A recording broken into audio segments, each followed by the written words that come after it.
Hello বন্ধুরা, explain গাইডের আরেকটি অসাধারণ এক্সপ্লেন ভিডিওতে আপনাদের সবাইকে স্বাগত জানাচ্ছি। আজকে আমরা একটা অসাধারণ ড্রামা নিয়ে এক্সপ্লেন করব। তবে তার আগে চ্যানেলে যদি আপনারা নতুন হয়ে থাকেন অবশ্যই চ্যানেলটিকে সাবস্ক্রাইব করবেন এবং পাশের থাকা বেল আইকনটি অল অপশনে ক্লিক করে দেবেন এবং এক্সপ্লেনটি কেমন লাগলো কমেন্ট করতে একদমই ভুলবেন না। এরপরে আমরা দেখতে পাই সই এবং শিয়ান রাস্তা দিয়ে হাঁটছিল। তখন সই শিয়ানকে বলে, আমি এই সবকিছু দেখার পরে আমি আমার ভবিষ্যৎকে দেখতে পাচ্ছি। তখন তার এই কথা শোনার পরে শিয়ান তাকে বলে, তুমি তোমার ভবিষ্যতে কি দেখতে পাচ্ছ? কিন্তু সইর উত্তর দেওয়ার আগেই তার ঠান্ডা লাগছে দেখে শিয়ান তার নিজের গায়ের জ্যাকেটটা তার গায়ে পরিয়ে দেয় এবং পরিয়ে দেওয়ার পরে সে জ্যাকেটটাকেই ধরে থাকে। সেই কারণে সইও তার দিকে তাকিয়ে থাকে এবং শিয়ান যখন তাকে কিস করতে যাচ্ছিল তখনই তাকে শিল্লি কল করে এবং কল ধরার পরেই তাকে বকতে শুরু করে। অন্যদিকে কল রাখার পরে শিল্লিও মনে মনে ভাবে, আঙ্কেলকে কল করার জন্য আমায় আঙ্কেল কেন ঝাড়লো? আঙ্কেল কি কোনো কাজে ব্যস্ত রয়েছে? কিন্তু তার তো এত কাজ থাকারও কথা না, হয়তো সে কোনো মেয়ের সাথে রয়েছে। সে যখন এইসব কথা বিড়বিড় করে বলছিল তখনই সেখানে নান চলে আসে এবং তাকে জিজ্ঞাসা করে, তুমি এখানে একা বসে বসে কি বকবক করছো? সেও তখন নানকে বলে,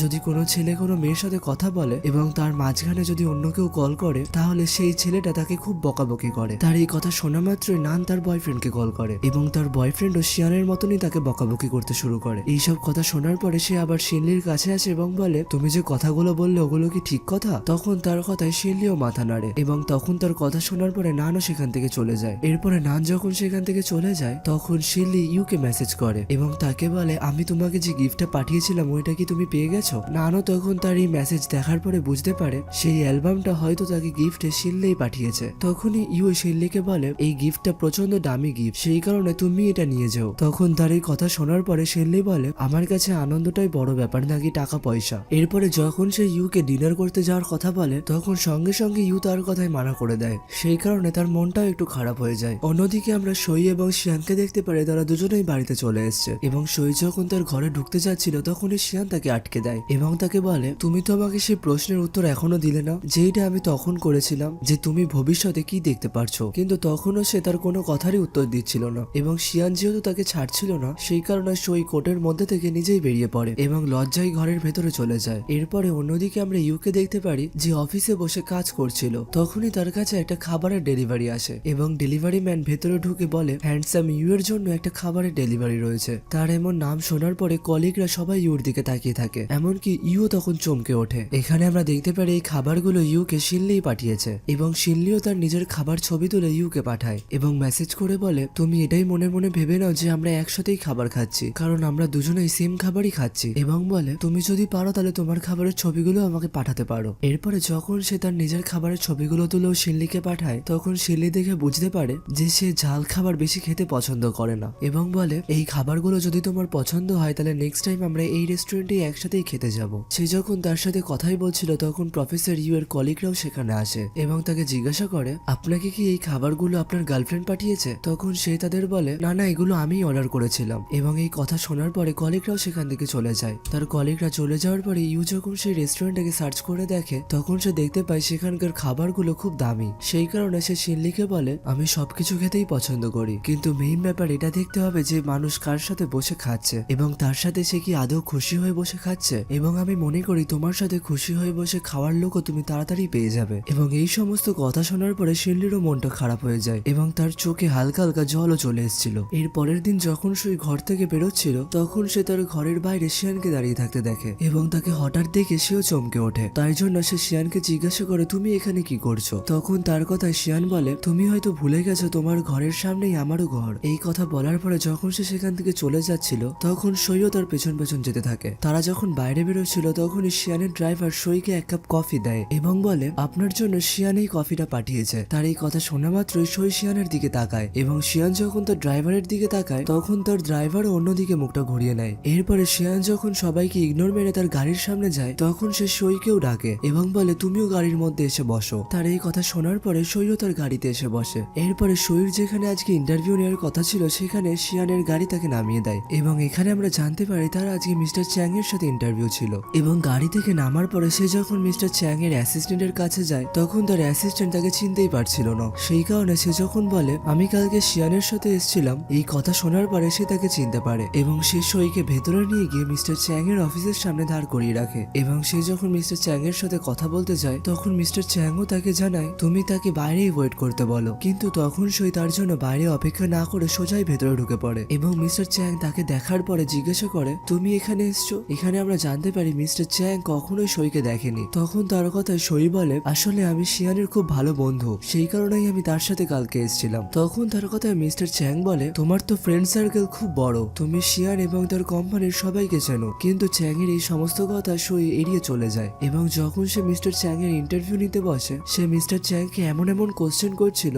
যেইগুলো শোনার পরে মিস্টার চ্যাং ও চুপ হয়ে বসেছিল। এমনকি সে বাধ্য হয়ে বলেই দেয় যে হয়তো আমার কোম্পানির ব্যাটারিগুলোকে একটু শুধরাতে হবে এবং তাকে বলে তুমি এইসব বিষয়ে শিয়ানের সাথে একটু কথা বলে নিও যাতে আমি তার সাথে একটু কোঅপারেট করতে পারি। তখন তার এই কথা শোনার পরে সই বলে এই কথাগুলো আপনার নিজেই ওকে বলা উচিত, আমি কারোর ব্যক্তিগত কাজের মধ্যে ঢুকি না। তখন তার কথা শুনে মিস্টার চ্যাং বলে আমি যতদূর জানি আপনি তো তার খুব ভালো বন্ধু, কারণ সে আপনাকে এত দূর অব্দি ছেড়ে দিয়ে গেছে, এমনকি সে বাইরে আপনার জন্য অপেক্ষাও করছে। তখন তার এই কথা শোনার পরে সইও চমকে ওঠে, কিন্তু তার এই চমকানোর প্রকাশটা বাইরে বার করে না এবং সে যখন তার ইন্টারভিউ নেওয়ার পরে বাইরে আসে তখন শিয়ানও তাকে দূর থেকে দেখতে পায় এবং বাইরে বেরোনোর সময় মিস্টার চ্যাং সইয়ের কাছে আসে এবং কিছু গিফট দিতে চায়, কিন্তু সইও সেটা নিতে চায় না, কিন্তু তাও মিস্টার চ্যাং এর অ্যাসিস্ট্যান্ট তাকে জোর করে। তখনই শিয়ান সেখানে আসে এবং শিয়ানকে দেখা মাত্রই সই দৌড়ে দৌড়ে তার কাছে চলে যায় এবং তাকে গিয়ে জিজ্ঞাসা করে তুমি এখানে কি করছো, তোমারও কি এখানে কোনো কাজ ছিল?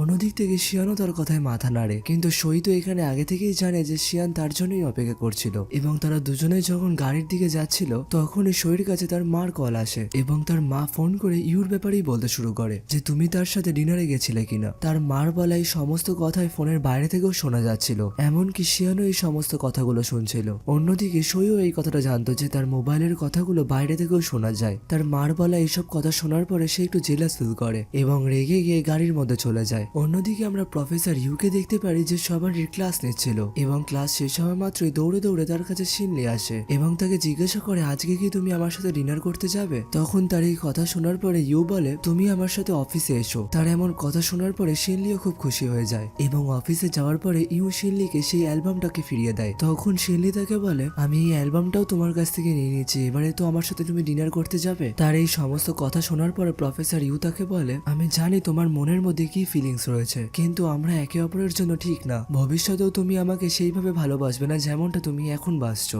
তখন তার এইসব কথা শোনার পরে শিনলিও বলে তুমি কারোর সাথে রিলেশনে না গিয়ে তুমি তাকে কি করে বিচার করতে পারো, এবং যদি আমি ভবিষ্যতে তোমার সাথে এরকম করি তাহলে তুমি আমাকে ছেড়ে দিও, আমি এটারও তোমাকে পারমিশন দিয়ে দিলাম। তার এই সমস্ত কথা শোনার পরে ইউ চুপ হয়ে যায় এবং তখনই তার কাছে একটা ফোন কল আসে এবং সেই ফোন কলের বাহানায় সে বাইরে চলে যায়। এবং অন্যদিকে আমরা শিয়ান এবং গুয়ানজিংকে দেখতে পারি যারা প্রফেসর ইউর জন্যই অপেক্ষা করছিল এবং যখন তারা সেখানে আসে তখন তারা মিটিং শুরু করে এবং ইউ শিয়ানকে বলে আপনি যে রিপোর্টটা আমাকে বানাতে বলেছিলেন সেটাও আমার বানানো হয়ে গেছে। তার এই কথা শোনার পরে গুয়ানজিংও চমকে ওঠে এবং সে তাদের জিজ্ঞাসা করে তোমরা কোন রিপোর্টের কথা বলছো, কিন্তু তাকে কোনো রিপোর্টের সম্পর্কেই বলা হয় না। সেই কারণে তখন সে প্রফেসর ইউর পেছন পেছনে চলে যায়। এরপরে যখন তারা সেখান থেকে চলে যায় তখন শিয়ান সইকে মেসেজ করে এবং তারা সেই ডিপির সম্পর্কে কথা বলতে শুরু করে এবং শিয়ান তাকে একটা ছবি পাঠায়, কিন্তু অন্যদিকে সেই ছবিটার যে কি মানে সেটা সই বুঝতেই পারছিল না এবং পরে যখন সে সেই ছবিটার মানে বুঝতে পারে তখন সে অবাক হয়ে যায়। আসলে শিয়ান সেই ছবিটার মধ্যে দিয়ে বোঝাতে চাইছিল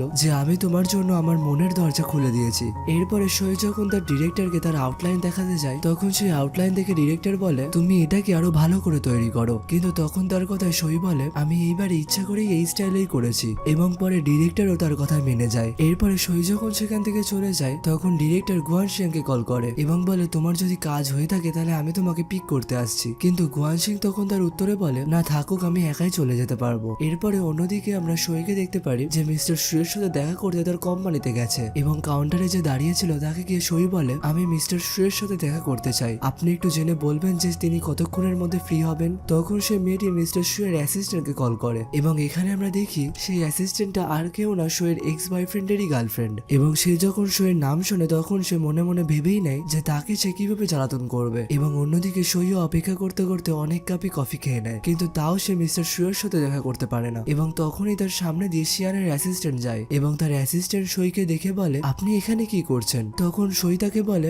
আসলে আমি এখানে মিস্টার শুয়ের ইন্টারভিউ নিতে এসেছিলাম, কিন্তু হয়তো আজকে তিনি খুব বিজি রয়েছে। এরপরে শিয়ানের অ্যাসিস্ট্যান্ট যখন এইসব কথা জানতে পারে তখন সে শিয়ানকে গিয়ে এইসব কথা জানায় এবং বলে আমি যতদূর জানি আজকে মিস্টার শুয়ের কোনো মিটিংই নেই। তখন শিয়ানও তাকে জিজ্ঞাসা করে সে কতক্ষণ ধরে ওয়েট করছে এবং অ্যাসিস্ট্যান্ট জানায় তাকে তো আমি দেখলাম অনেক কাপই কফি খেতে, তার মানে সে অনেকক্ষণ ধরেই বসে রয়েছে। এর পরের সিনে আমরা দেখতে পাই মিস্টার শু নিজেই সইয়ের কাছে এসছে এবং তাকে এসে বলে, আপনাকে এতক্ষণ ধরে অপেক্ষা করানোর জন্য আমি সত্যিই ক্ষমা প্রাপ্তি। আসলে এইগুলো আমার দোষ না, এই ভুলগুলো আমারই অ্যাসিস্ট্যান্ট করেছে। এবং যখন সে তাকে নিয়ে যাচ্ছিল তখন সইও তার এক্স বয়ফ্রেন্ডের গার্লফ্রেন্ডকে দেখতে পায় এবং তখনই সে বুঝতে পারে যে এই কাজগুলো সেই করেছে এবং সে তার সামনে দিয়ে অ্যাটিটিউড দেখিয়ে চলে যায়। এবং অন্যদিকে দাঁড়িয়ে শিনও মনে মনে ভাবতে থাকে বস নিজে গিয়ে তাকে কেন নিয়ে এলো, বসের আজকে হঠাৎ কি হয়ে গেছে। এবং অফিসে ঢোকার পরে সই মিস্টার শু এর ইন্টারভিউ নিতে শুরু করে। ইন্টারভিউ যখন নেওয়া হয়ে যায় তখন মিস্টার শু তার অ্যাসিস্ট্যান্টকে ডাকে এবং তাকে ডাকার পরই বকাবকি করতে শুরু করে এবং বলে সে আমার ইন্টারভিউ নিতে এসেছিল, তুমি আমাকে এসে কেন বলনি, এমনকি ওটা আমার শিডিউলেও রাখা ছিল, তুমি শিডিউলটা পুরো চেঞ্জ করে দিয়েছো, তুমি ব্যাংকের মিটিংটা আগে কেন রেখে দিয়েছো। তখন তার এইসব কথার উত্তরে শিন বলে,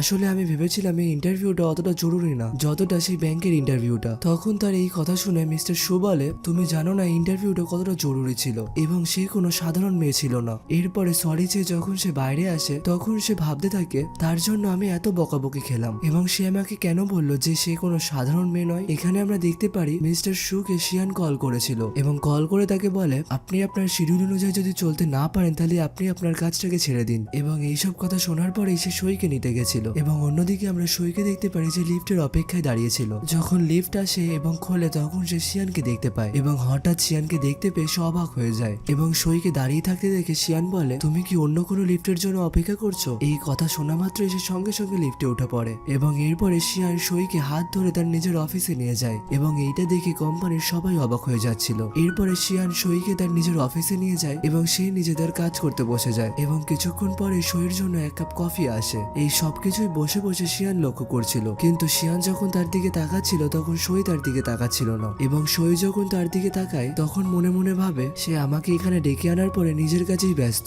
সেই কারণে সই শিয়ানের অ্যাসিস্ট্যান্টের সাথে কথা বলতে যায় এবং তারা যখন কথা বলছিল তখনই শিয়ানের অ্যাসিস্ট্যান্ট সইকে বলে, আপনাকে অপেক্ষা করতে দেখার পরে আমি এই কথাটা এসে শিয়ানকে বলেছিলাম। এবং শিয়ানে মিস্টার শুকে কল করে এবং তার ফোন কলের জন্য সে আপনাকে নিজেই রিসিভ করতে গেছিল। এবং এইসব কথা শোনার পরে সইও অবাক হয়ে যায় এবং সে যখন বাইরে বেরোচ্ছিল তখন তার সাথে শিয়ানের ধাক্কা লাগে এবং সঙ্গে সঙ্গে শিয়ান তাকে ধরে নেয়। তখন সই তাকে বলে, তোমার কি সমস্ত কাজ কমপ্লিট হয়ে গেছে। সে আগের থেকে কিছু বলতেই যাবে তখনই আমরা জানতে পারি আসলে এইগুলো সব সে নিজের মনে মনেই ভাবছিল। সই এখনো অব্দি তার অফিসে এসেই পৌঁছায়নি এবং সে যখন উঠে গিয়ে তার জন্য অপেক্ষা করছিল তখনই সই আসে এবং তাকে বলে, আমার একটু কফি খেতে ইচ্ছা করছে। তখনই সই তাকে গরম জল খেতে দেয় এবং শিয়ানও তার হাত থেকে জলটা নিয়ে নেয়। অন্যদিকে সইও খুব খুশি ছিল। আর এখানেই আমাদের এই এপিসোডটারও সমাপ্তি ঘটে। এপিসোডটির এক্সপ্লেন যদি ভালো লেগে থাকে অবশ্যই চ্যানেলটিকে সাবস্ক্রাইব করবেন এবং পাশের থাকা বেল আইকনটি অল অপশনে ক্লিক করে দেবেন এবং এক্সপ্লেনটি কেমন লাগলো কমেন্ট করতে একদমই ভুলবেন না। আবার দেখা হবে পরের ভিডিওতে। সবাই ভালো থাকবেন, সুস্থ থাকবেন, টাটা।